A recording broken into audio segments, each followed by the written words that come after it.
let's start talking about your new release, and that is Opal Octopus is Overwhelmed. So can you tell us a little bit more about this story? Yes. Okay. So Opal Octopus is Overwhelmed is actually part of the series that I started with Diamond Rattle Lost the Tattle, which is up on the shelf up there. This is a spinoff using the same characters and the same class. I chose to highlight Opal in this one because I feel like this is the story that I needed when I was little. I think a lot of adults who have read it have said the same thing, that they really enjoy sharing this with their kids and they take a lot out of it for themselves as well. Because she's an octopus, she feels like she can take on more things and juggle more things. And so she doesn't say no to anybody, and she tries to be a people pleaser, and she's a perfectionist. All the things that I feel like I wish I had, that's how I was when I was little. And so these are messages that I really wish I had had earlier in life, because I always felt like I needed to fill my schedule with everything.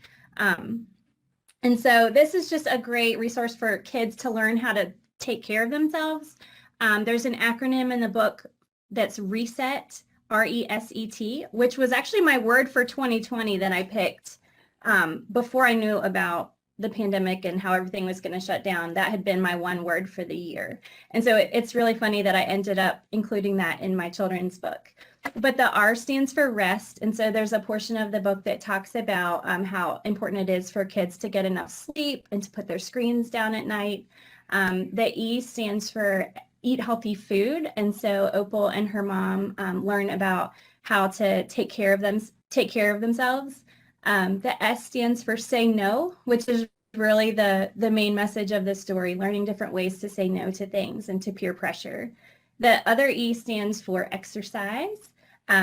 Opal tries to kind of fit in a lot of structured sports throughout her week, and she learns that really she can just be active every day and get outside, and that's just as good. And then the T is take charge of your time. So she really loved art, and she never had time for art because she was too busy doing everything else for everyone. So, toward the end of the story, she makes time for herself so that she feels more like herself again. And it's such a great story. And, I was reading it thinking, like you said, it's such an important story for kids, but for adults. I mean, I thought I was like, yes, I need to reset, and saying no and empowering kids to say no, and not feeling like they need to, that they'll only have friends if they please them, and Right. those types of things. So, and it was really one where, she's an octopus and she's an adorable character, but you can still really relate to her and Mhm. her feelings and the process. So you really incorporated her feelings and then her process of learning throughout. So this is one where I mean, with both of your books, of where kids, they're entertaining, fun characters, beautifully illustrated, fun to look at, but at the end there's a message and definite learning that goes on. Right. And a lot of these messages are the same ones that I teach with kids as a school counselor. So that's what I always try to infuse into the stories, are those social emotional learning components that they really need, those softer skills that they'll need in life. Yeah, and I love the acronym of RESET, because you can always it's easy to remember, to talk through, and you can really kids can, it's a good learning process of thinking about, okay, how getting your just rest in general. I mean, how many times do we talk to people about the importance of just sleep? You can't do anything if you don't sleep, if you Right. don't rest. Yes.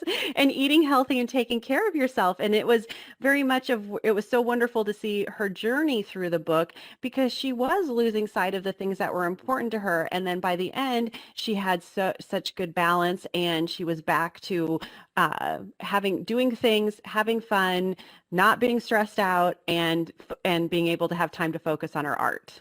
Right. Yeah. Going back to the things that she loves to do. Yeah, I think that's so important. that's a great, great story.